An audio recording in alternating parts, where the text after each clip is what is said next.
The views and opinions expressed in these historical letters that may contain vernacular used in the World War II era, the post-war era, and the Cold War era do not reflect the views and opinions of any of the individuals involved with this project, including, but not limited to, the podcast's creators.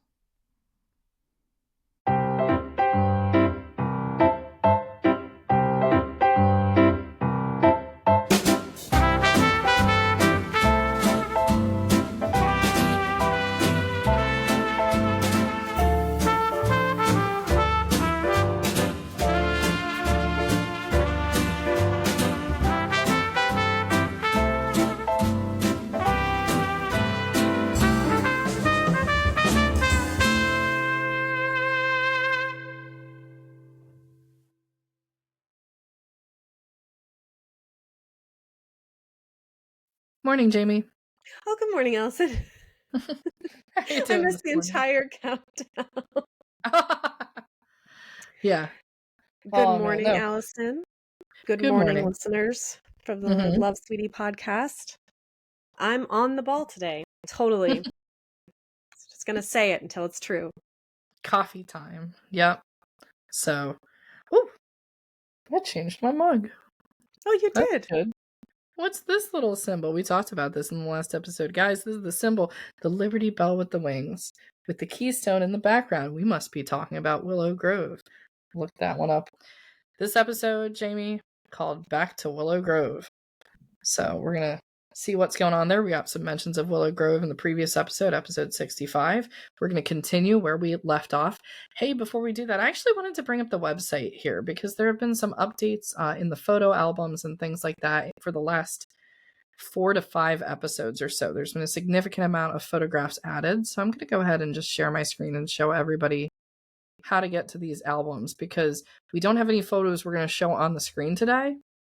But definitely check this out. So if you're on the Love Sweetie podcast website and there's a section called Sweetie's Scrapbook, and you go into the photos, you're going to land on this page. And we have various albums that have been organized here. The Demarees and the Grahams, college, wedding, Ottumwa, Kansas. We've been a lot of places, you know? Mm-hmm. Lacona, Collingdale. And this is actually very relevant. I'm actually going to stop at Collingdale here because right now, temporarily, Sweetie and Lew are at Collingdale. So let's bring up a picture of the house here at Collingdale. Big property. And in front there, we see Sydney, Sweetie's mother-in-law, Lew's mom.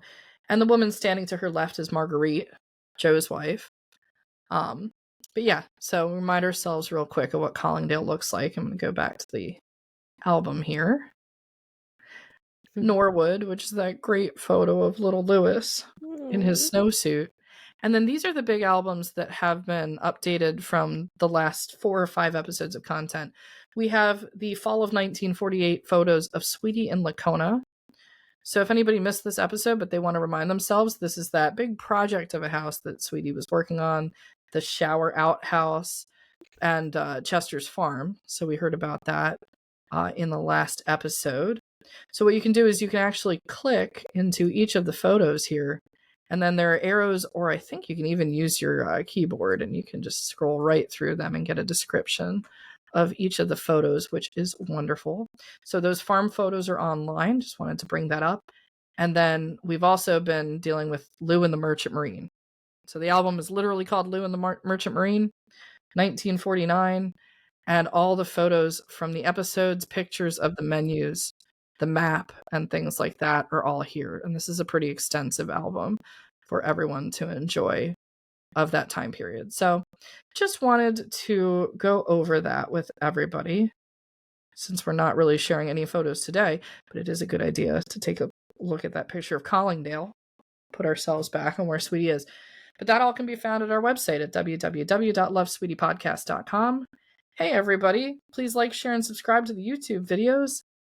If you're on our audio channels like Apple Podcast and Spotify, please leave a review if you're able. We appreciate all the audience, and welcome to any new audience members that might be listening here for the first time. But we're going to continue our story here, Jamie.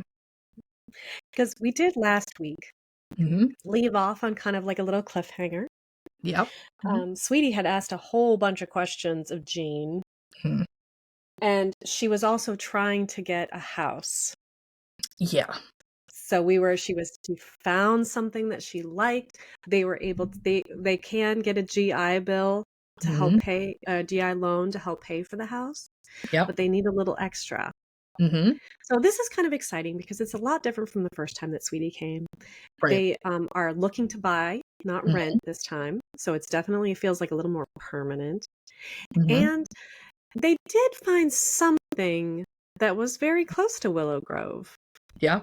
Mm-hmm. So I think we can like get into our first letter and Yeah. see about where Sweetie and Lew are at. Yep. Absolutely.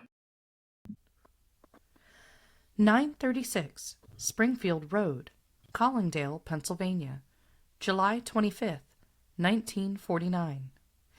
Dear Jeanne, I've just read your letter that arrived this morning while I was over at Elizabeth's doing our washing. Going out every day house hunting in hot weather has called for more clothes, so that Louis had run clear out of clothes, and Lew was out of shirts. Dit has a new washer, and she has constant hot water. Makes it so much more convenient than to do it here. We did the same as we did at your house, and all lined up and took baths. The clothes dried quickly, so we brought them all folded and sorted, ready to dampen. Guess first I'll answer your letter and make my comments before I bring you up to date from here. Yes, I've written you and the folks at the same time, except for yesterday when I wrote the folks a letter. I used the term loosely, and I didn't write you. Remember, you only gave me 9 postcards to last me 3 months, and I've already exceeded your allotted share for your allotted time. Your daily journal of your weekend I liked, and when I read that Ferguson had messed up the Chevy starter, I really swore. Do you suppose he needn't have installed that armature for $10.67? So Cliffy took you home.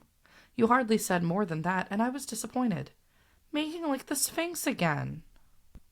I was surprised to read in this letter how Lakeshore is cutting down. Has this given Hazel and Fern the jitters? You? How does Lex like day work? Are many of your nighttime buddies getting the axe?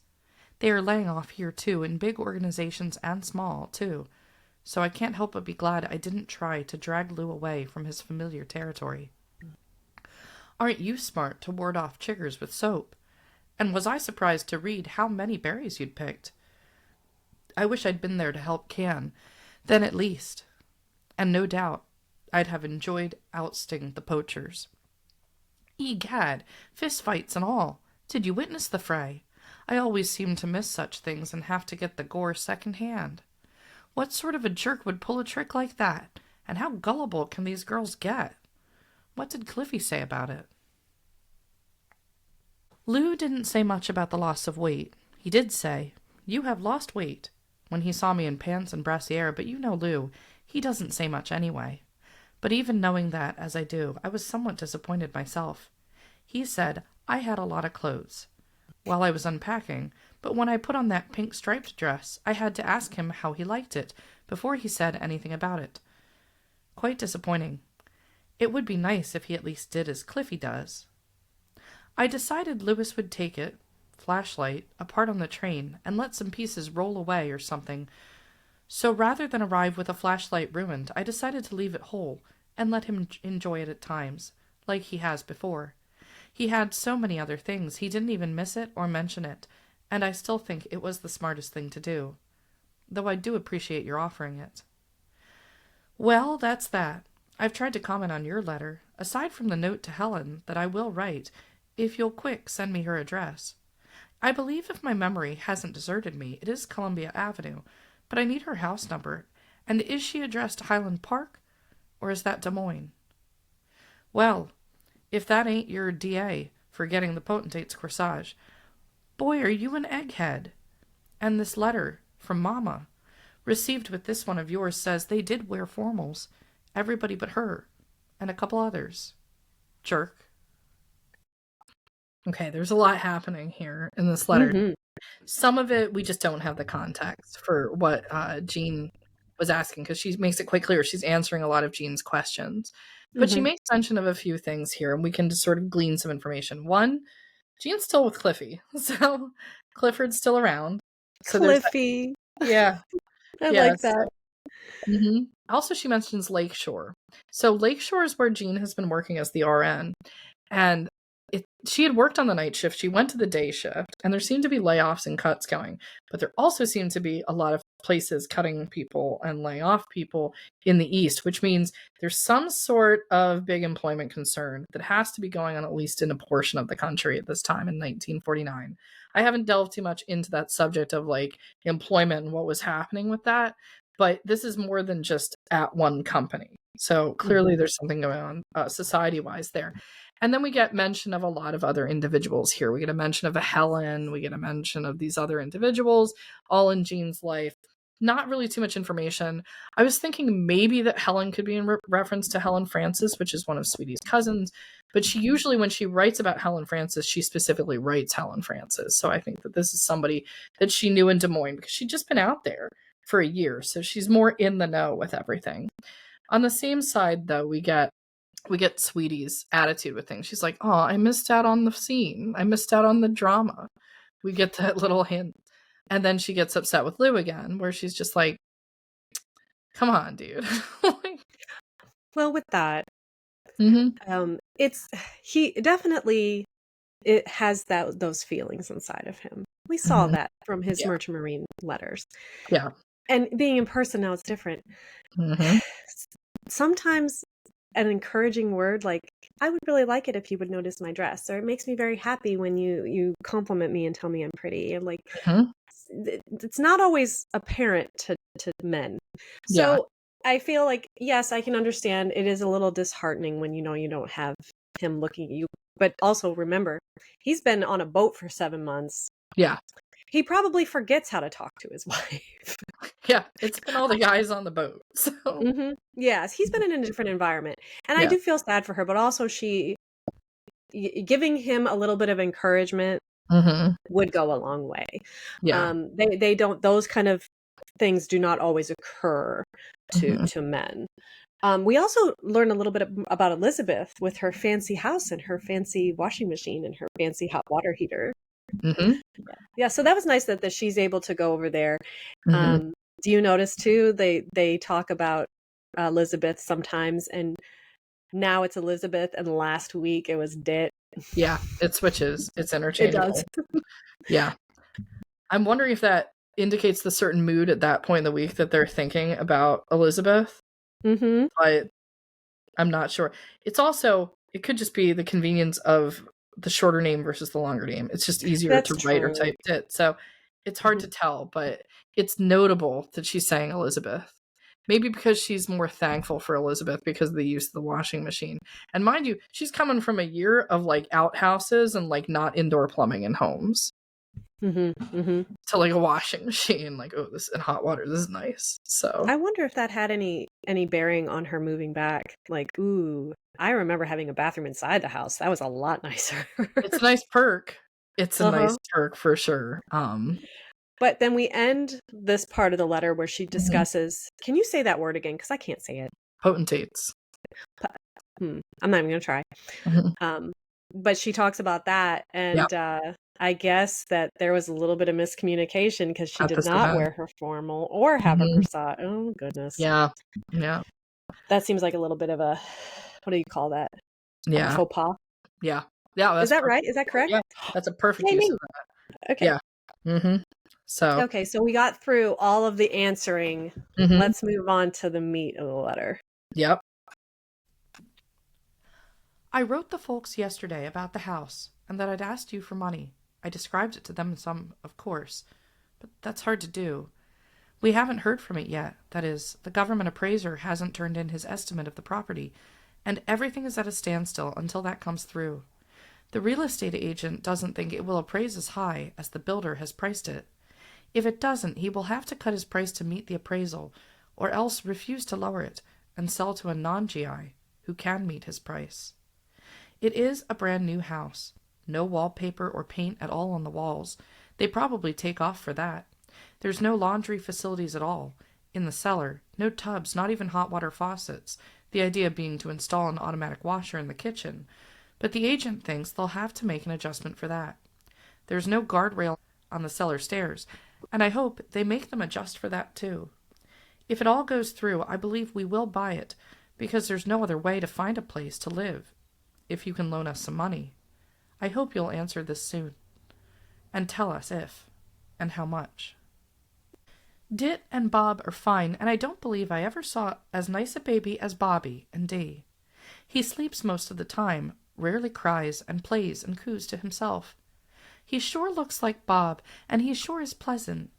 Dit is sure big. Of course, she's big anyway, but like me, she's still big since the baby, and hasn't lost it. Every day she says she's going on a diet tomorrow, but like the old adage, tomorrow never comes.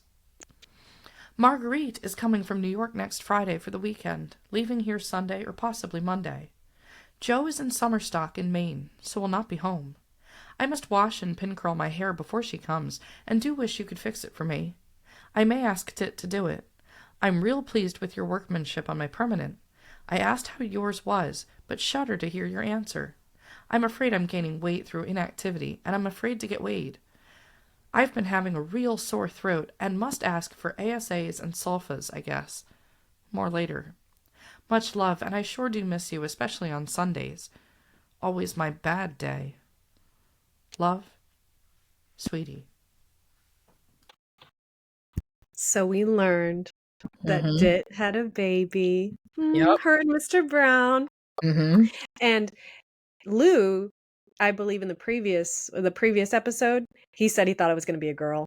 He did. He was wrong. So he was wrong. So she did have a baby. This is Mr. Brown's. Yep. And he is a doll. And wonderful. Going back to the subject about the baby, I wanted to bring something up because the scene from the previous episode that we saw actually changes by being informed by the letter in this episode. And I was wondering if you would catch it, Jamie. So here's the trick. Okay. So the baby's name is Bobby because Elizabeth married Bob Brown. So this is Bob Brown Jr. And to draw the distinction, right, between like we have Lew and we have Lewis, we have Bob and Bobby. So whenever Bob is mentioned, that's Elizabeth's husband. And whenever Bobby's mentioned, it's her child. So we have Bobby Jr. But let's go back to the letter from a previous episode. I actually went and grabbed the text of it because we thought we saw a scene one way. And now we have to go back and correct the scene that we thought we saw. And here's the key. On the postcard on July 15th, when she arrives from the train station with Lewis, she's picked up. We arrived on schedule at 7:49, met by Elizabeth and Bobby and Mom. We thought the scene was Elizabeth and her husband and Sydney. It's not. It's Elizabeth and the baby and Sydney. So I thought that was fun.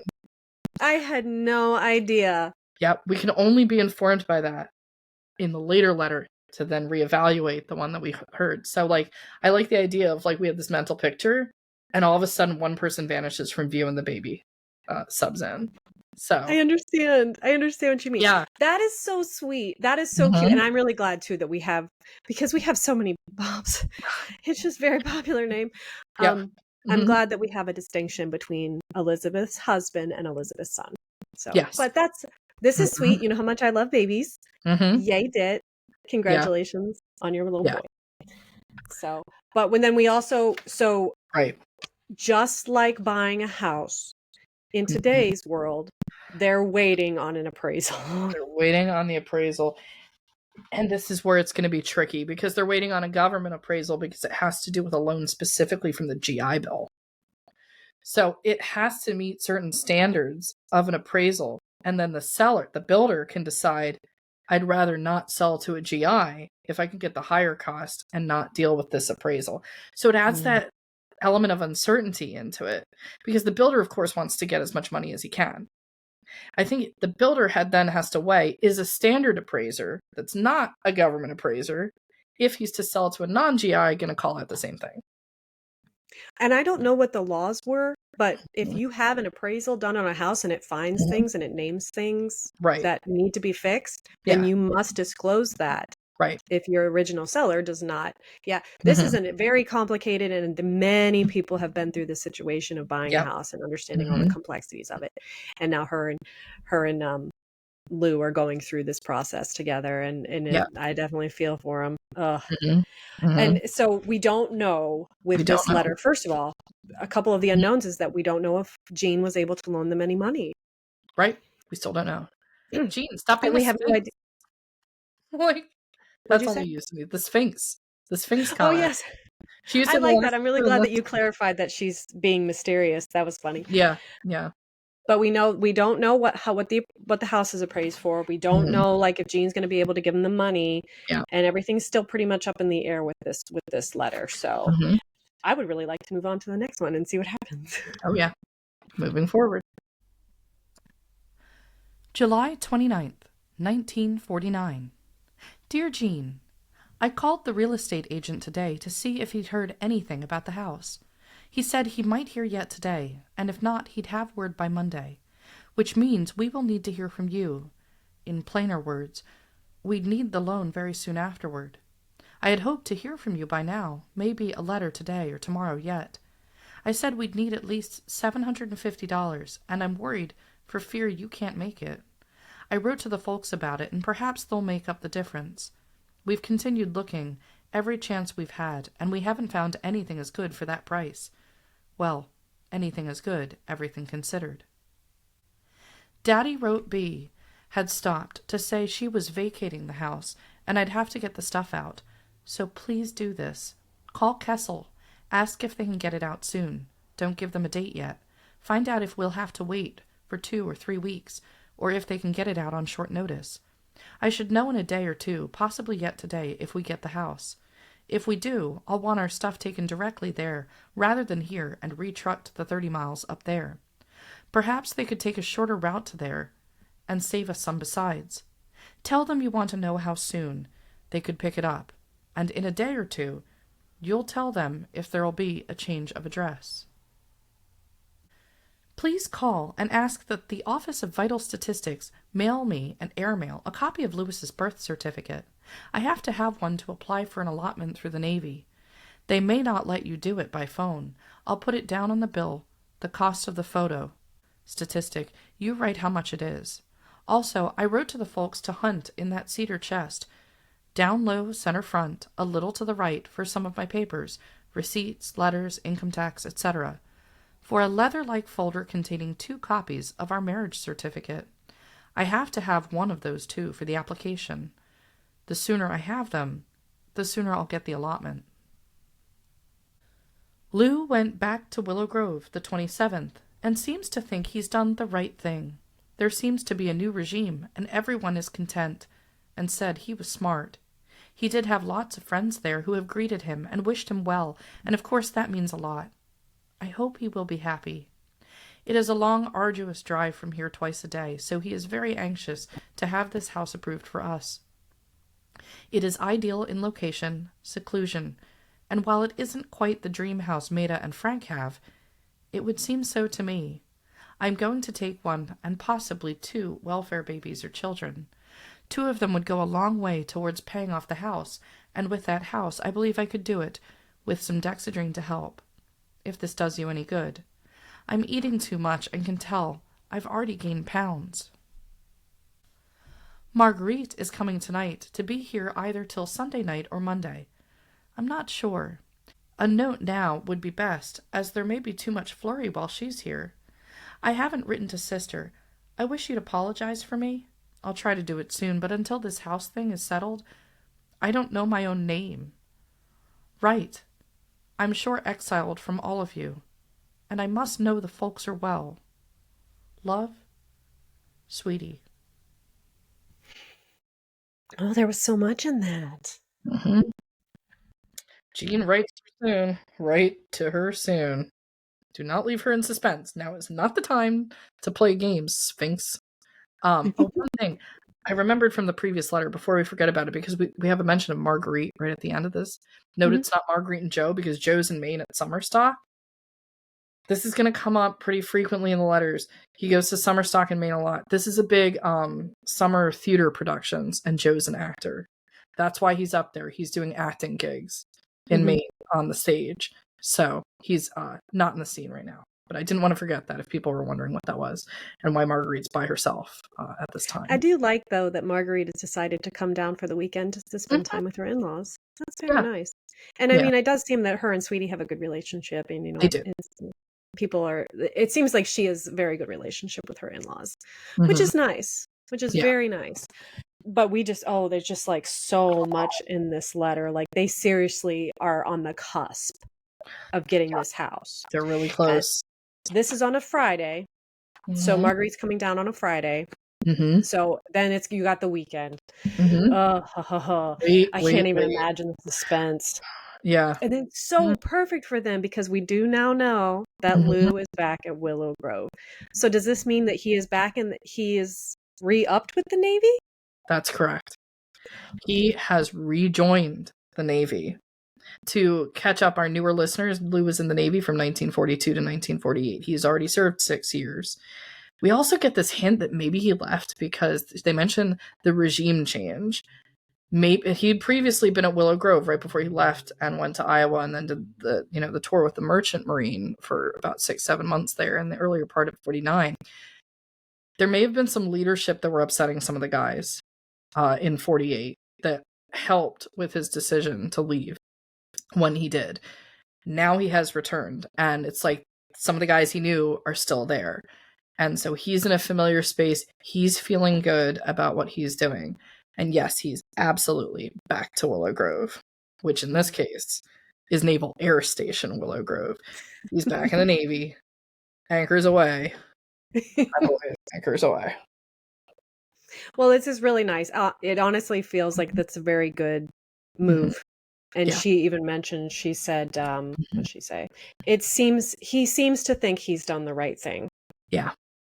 And she's like, I hope he will be happy. So this was a good move for them. And it kind of feels like they're almost stepping into their old life that they had started creating here. Hmm. They're stepping into it and it seems very natural.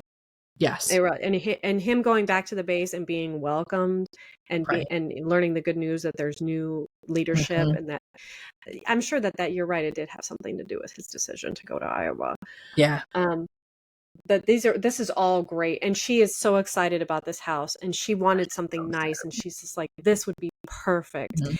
And we're still not learning whether or not they got the house. Right. So we do have 2 more letters. Hmm. We I'm do. sorry, we got to keep going. We got to go. Let's keep going. Yep. This letter is written later in the afternoon on the same day. July 29th, 1949, 1 p.m. Dear Jeanne, just as I supposed, when I returned from mailing your rose note, I found your letter in the mailbox, so I shall dash off an answer right now, for I fear when the guests arrive there will be too much hubbub to do it later. I was surely touched by your letter. Somehow I knew you'd agree to loaning us the money, but your generosity is greatly increased by the letter itself. I'm very grateful, as Lew will be when he reads it.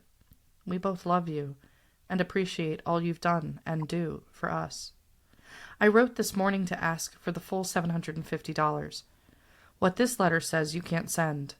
The $500 is wonderful, don't misunderstand me. But I hoped we wouldn't have to ask Daddy for it. You know how we felt about not wanting to borrow from Daddy again, but I guess I'll have to do it anyway.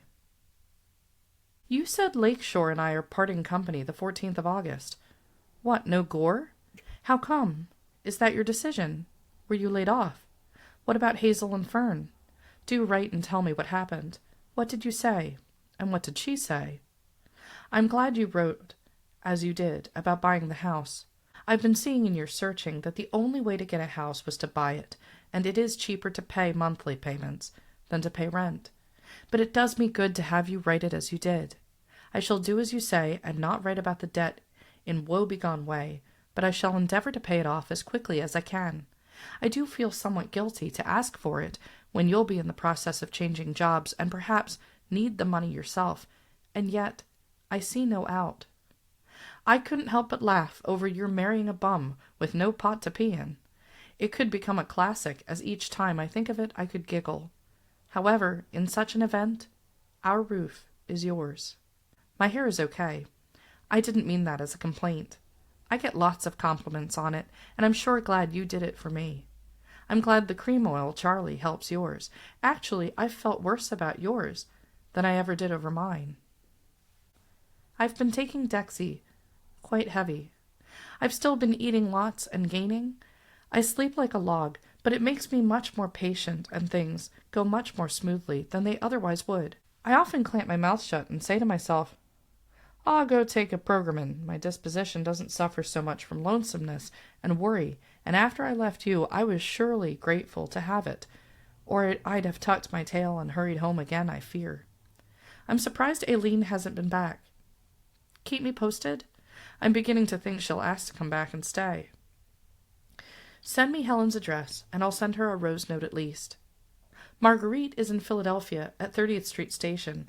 Called to say she was sick and had to leave work early. She's coming into Derby, and we'll meet her to carry her bag. She's here now and not so sick. Says it's food poisoning. I think it is flu. Since we may soon need the money right soon, perhaps you could send it now. I wrote to the folks about it and asked if they'd loan us what you couldn't. Would you write and ask for $300 from them to send with yours? That would be $800 and would take care of any extras that might come along.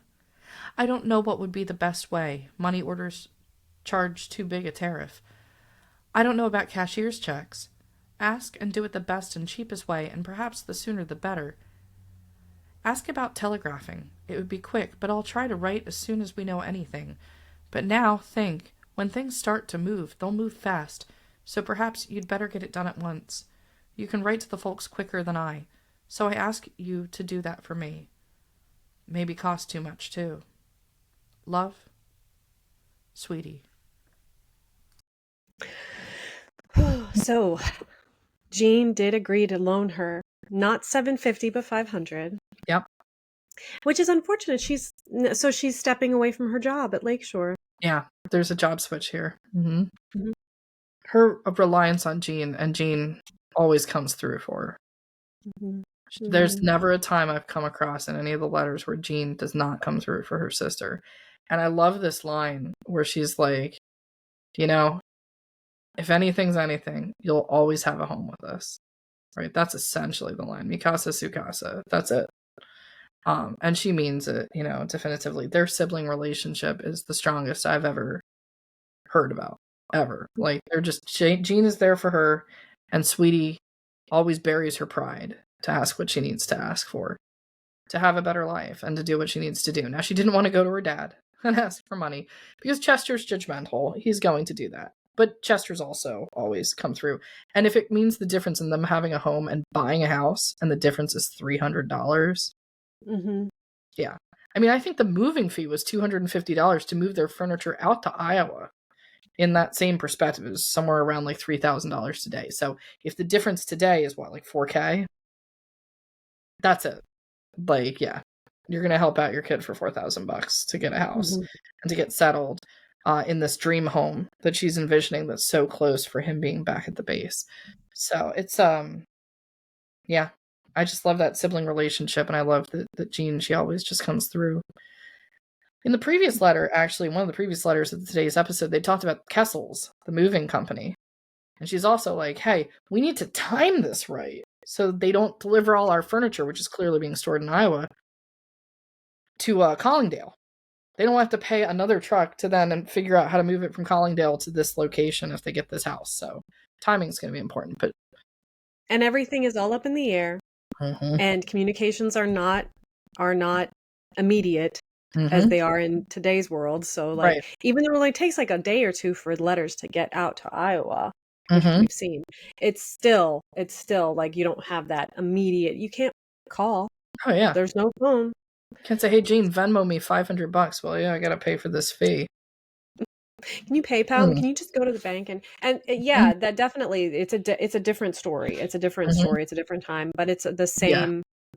Buying a house and like having to have money for the movers and having to have money for deposits and whatnot. Mm-hmm. Hoping that the appraisal comes down a little bit lower. Right. So Still waiting on that. Yeah. Mm-hmm. So they'll be able to pay Jeanne back quicker. Mm-hmm. But yeah, so we did. Oh, that's cool that we got 2 letters from the same day. And we did learn that Jeanne will be able to loan her some money, so they'll be able to get the house if it comes through. So I know we have one more letter for today. We do. It's not a letter, it's a postcard. A postcard, yeah. Okay, all right, so let's see if we figure out about the house today. August 2nd, 1949. Dear Jeanne, no doubt there will be some mail from you this morning. Our mailman hasn't been here yet, but I must go to the post office to mail off Lew's insurance premium and thought I'd drop a card anyway. Here is the mail just now, so I'll send this along anyway, though I'm going to sit down and answer your long letter anyway, as soon as I go to Derby and get back. But perhaps I should say right now to send 5-cent notes as soon as possible. We have been approved by the Credit Association as eligible for the mortgage, and as soon as we hear about the GI approval, we'll need the money in a hurry, and I expect to hear something about it today.